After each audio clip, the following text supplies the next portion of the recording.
Hello, everyone. This is Al Fadi, and thank you, of course, for watching this series. Thank you for all of your comments and interactions with us about what we have covered so far, myself and Dr. Jay Smith. We've covered a lot of grounds. We started the series by pointing out that our main focus is going to be on the quest to find the real Muhammad. Let's put it this way. Will the real Muhammad please stand up? And that's what we're trying to do here. But in order to do that, we had to also give you some important foundations and backgrounds related to the canonization of the Quran, the different canons of the Quran, the different qira'at, linguistic issues. But starting today, we are going to take a deep dive in order for us to begin to discuss Muhammad and the quest to find him. With that, of course, we have to lean again on the knowledge and the research and the data that has been uncovered for us by Dr. Jay Smith. Dr. Jay, thank you so much. Well, thanks for having me. So, today we're going to talk about Muhammad and the quest to find him. We are, and we've been doing this. This is the quest we've been looking at, and now we're going to go zero in on one particular aspect. So we've always said, forget the 9th century, forget the 10th century. It's too late and too far. It's too far north, and it's too many hundreds of years later, 200 to 300 years later. Let's go back to the 7th century. And one of the best things we have are coins. Now, here's what's interesting. We've known about the coins, but no one's really looked at it until I was there in London about a year ago. I was coming back from another country. I stopped in London, and I wanted to get up on the ladder at Speaker's Corner with Hatun Tash. And she said, Jay, if you have some free time, I'd like to take you down to the British Museum. I want you to show you a gallery that they have just uncovered, opened up about Islam and all the great things it's done in its 1,400 years supposedly of existence. And as we were going through the gallery, we came across some coins. And I looked at one of them, and it looked like it's saying that it had a reference to the Shahada, but it was attributing it to Muawiyah from 661. I said, no. Muawiyah, yeah. Muawiyah would not have had the Shahada that early. That was only introduced by Abdul Malik. Their name Muhammad is only introduced on the coin, the part of the Shahada, La ilaha illallah Muhammadur Rasulullah. That was introduced in 692. I mean, isn't that amazing, Jay? You know, you have the Shahada, the Islamic creed, wasn't introduced in something like this until 692 at least. And Muhammad died in 632. That's 60 years after he died. They finally decided to talk about him, right, if indeed they are talking about him. But nonetheless, this bothered me. So I came back, so I'm going to look this up and see if I can find out what's going on. And as I came back to the States and I started looking at different articles, I came across lots of articles by numismatists. They call themselves numismatists, experts in coins. And they were writing about these coins. And I said, well, they're writing about it, but they're a little confused because they don't know what to do with these images on the coins from the 7th century because it does not jive with what we now see in the 9th and 10th century. And they were concerned because the 9th and 10th century is very clear that Muhammad and anybody else after him does not allow images on coins. So I started to do a little bit more uncovering. And so in January of this year, in 2020, I decided to start putting up these videos on Fandor Films. And as I put up videos, one of the great things about YouTube is that you get comments. And people started commenting. Well, yes, I'm an expert in the coin. A guy named Odin Lafontaine from France who has been done a whole study of these coins for over 20 years. And he started pointing me to other people that you need to read. Bakers, a guy named Baker, and these other interesting characters who all were writing about coins, were numismatists, and they were experts in the field. They were writing articles, and they were all asking the same question, trying to force the 9th and 10th century traditions onto what they were seeing on these coins. Right. So I suggested to people like Odin, well, why don't you forget about the 9th and 10th century and just describe the coins as they are? Look at them and see what's going in front of you. And that's what I want to do real quickly. We don't have much time. Go look up the videos. I've put up about 10 right. videos and just on the coins. You and I are going to do another series on that alone. So just now, on the coins. Yeah. It'll take too long. When I did it about 2 months ago for about 120 people, it took me 2 hours to get through the coins. I'm not going to take 2 hours. First of all, let's look at this map that's there. Now we want to show you. Let's take a look at this map, and this shows you the problem that exists. Look at the brown area. That's the supposedly the Muslim world. They say Islamic world. There was no word called Muslim or Islam that early. Nonetheless, this is what people today assume was the name at that time. But can you look? That brown area is the only part that they actually controlled. Not very much. Until you get the the caliphs come into power. Once the Right. caliphs come into power, from 632 up until 661, known as the Rashidun period, then it expands up to the orange area. Do you see the orange area? So you're talking all the way from Afghanistan in the east, all the way to Tripoli in the west. That's right. That whole orange area, that includes Afghanistan, Baluchistan, Iran today, Syria, Hadramaut, Yemen, Arabia, Egypt, and part of what we now know is Tripoli, which is Libya. Now, please, when I'm using these words, these are the modern names, okay? It makes sense, Jay. You have to use modern names. You have to because use modern people will names, get lost if you please. use names Their name that is are not familiar. Baghdad there. Even this map has Baghdad there. That's not the name. I mean, and Yasser Qadi got accept me for using that word. Of course, it's not the name until the 9th century. But remember, we're still talking about the 7th century. That would be the name that people today would recognize. So- but look at that swath of land. That's a huge swath of land, isn't it? Enormous swath of land. Exactly. And it's then after the Umayyad period from 661 up to 750 is the purple areas added. But I'm just looking at the orange and the brown area. That's the area I'm interested in right now because the coins are being introduced in 620, 630, 640, 650 up until 692. That's the period I want to. I want to look at the first 60 years of supposedly Islam according to the traditions. All right? What do the coins tell us? Now, remember, whenever a caliph comes to power, like Abu Bakr, Umar, Uthman, and Ali, who comes to power from 632 up until 661, you have those 4 caliphs. What's the first thing they do to announce themselves? They use coins. Coins are used for commerce, but they're also used to announce somebody because when they come to power, they want to make sure that people know who they are. And they, as I said earlier in another live stream we did, where I said you don't have newspapers, they didn't have internet, they didn't have radio and television, all the rest. They had to use coins because coins would get in the hands of everybody. That's the quickest way and the best way to announce I'm the new man on the back. I am the By new the way, leader. they do this today. They still do it today. In the paper money.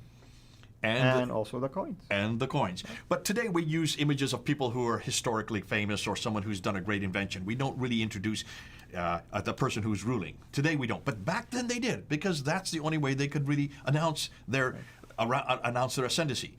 So coins were very important, hugely important. So now go back to the slides and let's take a look and see where these coins were minted. Well, in the West, all in the West, they're minted up there in what is today Syria, Lebanon, and Israel. That's the names I use today. Syria, Lebanon, they weren't used that. Those are not the names back then. In the East, they're all minted in Iran. Let's look at another map and show you, and let's do the sequence of what we're talking about. So take a look at that map there. I've got it up on the slide. And notice that everything that Muslims tell us has supposedly taken place down here in Mecca, Medina, right? Right. We've said this over and over again. That's where the 9th century and the 10th century tell us all this was happening. That's where Abu Bakr, Umar, Uthman, and Ali all lived. They lived in Medina. No, they did not. Because if they lived in Medina, they would be minting coins with their names on it from that area. Look and see where all the mints come from. In the West, all the coins were coming from places like Tartus, Hims, Baalbek, Dimash, Tibaria, Abilia, Baisan, Jarash, Jubna, Amman, and Ilyas. Excuse me for desecrating those words. Look and see where those mints are. Not one of them is down in Mecca and Medina. They're all hundreds of miles further north, all in the West. And those coins would have been gold soliduses or copper coins, gold and copper. All of them are too far in the north to be anywhere near Mecca and Medina. But they were minting them. This is all under the area of the Arabs at that time. What about the East?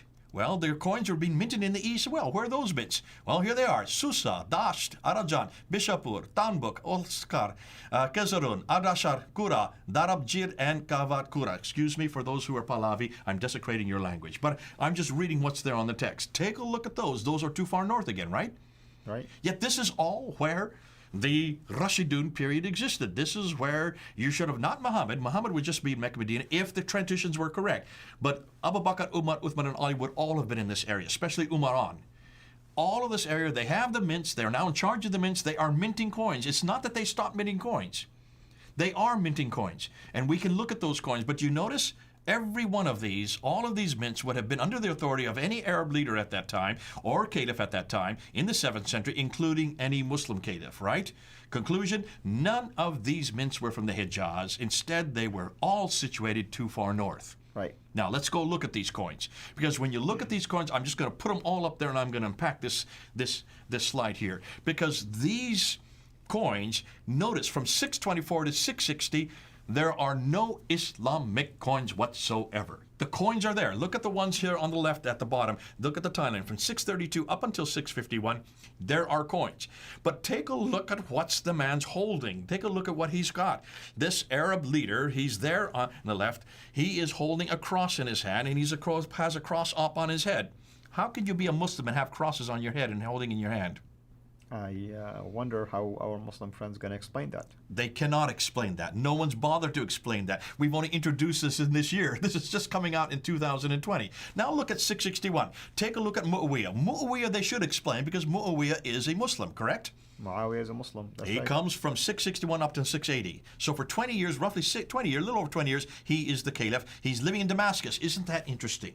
Why is it we've been told that? Why is he not living in Medina like everybody else? I mean, that's the interesting part, is like you keep talking about the rightly guided caliphs in Medina, not even in Mecca, by the way, but then you begin to see these dynasties either in Damascus or in modern-day Iraq and Baghdad. Why? Why didn't they go back to the origin of Islam, to Medina, for instance? Exactly. For one very good reason. Nothing is happening that far south. We can't find any rock inscriptions. We can't find any coins. We can't find anything down that far south. They're all in the north. He is up in Damascus, which makes sense because that's where all the mints are as well. They're all in that area that I showed you in the slide before. Now take a look at what he introduces. His coins in the west. His coins in the west are all Christian. His coins in the east are all Zoroastrian. And you can see them. There are his images on them. Why would he put his image if he was a Muslim? Muslims don't put images on. All of these coins have images. Even Muawiyah's coins have images. In the east, they're all silver. In the west, they're copper and they're gold. Right. That's fascinating. So even as you go up to Muawiyah, Christian symbols in the west, Zoroastrian symbols in the east. Interesting, he introduces Allah's name. Bismillah. Now, what does Bismillah mean? In the name of Allah. In the name of Allah. Hold on. Muslims say, that proves he's a Muslim. Is that so? What and who uses the name Allah? Well, we know now that even the Syriac Christians would use that. Everybody who spoke Arabic used Allah. It comes from Nabatean Aramaic. Right. It is Ilah. It is the Arabic name for God. The Christians would have used Allah. The Zoroastrians would have used Allah. The Jews would have used Allah. Even the pagans would have used the word Allah. Exactly. The Quran says the pagans use Allah. Everybody uses the name Allah. That is Exactly. not a Muslim. And what's the name of Muhammad's father? Abdullah. Abdullah, slave of God. Exactly. Now, interestingly, then in Muawiyah introduces another coin where it says Bismillah al-Malik. Al-Malik means the king. He's referring right. to himself. That's right. Praise be the name of God, the king. Right. So he's basically looking at himself as a messianic figure. And yet, here he is, a Zoroastrian on the backside of that coin, proving that he is not a Muslim. There's nothing Islamic about any of these coins. Muslims have come to me and says, take a look. If you look very carefully, you can see that they have a moon and a star. That must be Muslim, because that's on the flags. No. The Sassanians, all your Persians, these are all in the east. These are all mints coming out of what is today Iran. Not then it was called Iran. It was called the Sassanid area. And all those mints, they would have all been Sassanian. And the symbol for authority in the Sassanid Empire from the 2nd century A.D. was a moon and a star. This has nothing to do with religion. It has to do with authority. It has to do with Persian authority. Now, so nothing about anything Islamic at all at this period. It's not till we get to 692. Come to look at the gold coin there. 692, he takes, this is Abdul Malik. He is the son of Marwan. He is of the Marwan Caliphate. They're part of the family that have usurped the Sufyanis, who control from Muawiyah's time from 661 up until about 680. Marwan comes to power. His son is the one that we said earlier in another episode. He is the one that now wants to really put down his identity, his Arab identity. And of course, he has to pay homage to good old Justinian II, the Byzantine emperor. And he's living in Damascus, so he's right up next to the Byzantine Empire. Again, living up in Damascus. What does he do? He introduces that first coin. That first coin has the image. It's a copy of the Byzantine golden solar discs, but instead of Justinian and his two sons, he put his image and his two sons on it. And that's why he puts it down there, and he takes off the cross that's there, and he puts on the backside, you can see the cross piece has been taken off the Byzantine cross. It's a mockery of the Byzantine cross. Justinian gets so upset that he goes to war against Abdul Malik in 692. So what does Abdul Malik do? He then introduces the second one. Look where 693 is there. See that coin of himself? That's himself with a sword. Basically said, I'm going to war. And around the obverse side, including both of these coins, you have the La ilaha illallah Muhammadur Rasulullah, which is the Shahada. Right. But he's referring to himself as the praised one of God. He is the praised one of God. He's basically aggrandizing himself, just like Muawiyah did with Al-Malik, he's doing with Muhammadur Rasulullah. I am the praised one. He also introduces that on the Dome of the Rock. We talked about that earlier. Introduces that on the inner ambulatories of the Dome of the Rock. He also introduces that on the protocols in 691. The Caliphal Protocols, which are the official documents that we now have today, and that's where Yehuda Nevo has done his work. That is a declaration of war that he has right there. And then we get to 696. 696, he introduces those two golden coins and the silver ones above it. Those are a real declaration against Byzantine Christianity. Because if you look at them, he takes the images off completely and only uses Arabic script. This is the Shahada there. It is against, it has also chapter 4, verse 171 there. And it refers to the fact that God is not one, God is not three, God is not three, God is one, and he has no son. Well, who is that do you think that's attacking? He is attacking the Trinity, it's attacking Jesus' divinity, and it's attacking his sonship. Right. The three things that are at the root of everything we believe, that God, Jesus is God, that he is one of three, that he also is the Son of God and God the Father. At the same time, on the backside of the coin, they says, and he has no associates, that's again attacking Jesus, and we will be superior to any others who come against us. So this is really a declaration against Byzantine Christianity. From that time on, there are no more images. So the imagery is thrown out in 696. And from 696 all the way until today, no images are now permitted. So it has nothing to do with the traditional account that the Muhammad said this. Muhammad had nothing against, if there was a Muhammad, we now, as you're going to see later on, there is no Muhammad. But can you see the coins now show that this is a sequence that happens from the beginning of 620, 630, 640. We have all these different rulers who are putting their images on, and you always put your image, you always put the date, you always put a icon of what religion you belong to. And in the West, they were all Christian. In the East, they were all Zoroastrian. That continues up through Muawiyah's reign, all the way up until Abdul Malik, who then introduces finally I would say a Muslim nomenclature. That begins with him in 692, but is really put into place in 696. From 696 on, then you see that he then has all these claim after claim after claim against Byzantine Christianity. And the reason why, as we said in another episode, those were his greatest threat. His biggest competition were not the Sassanids, were not the Persians, were not the Zoroastrians. They were Byzantine Christianity, because they were the other superpower of his day. So this is a political statement, as Robert Spencer said on the live stream, and this is a theological statement. That's why the Dome of the Rock was built the same time these coins come out.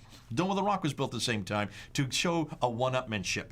From that time on, from up until today, all the coins now have those kind of scripts on it. No more images. So if you look at the coins, you can see the sequence of how Islam started to begin. But this is just the beginning, the nascent Islam. This is not the Islam we know today.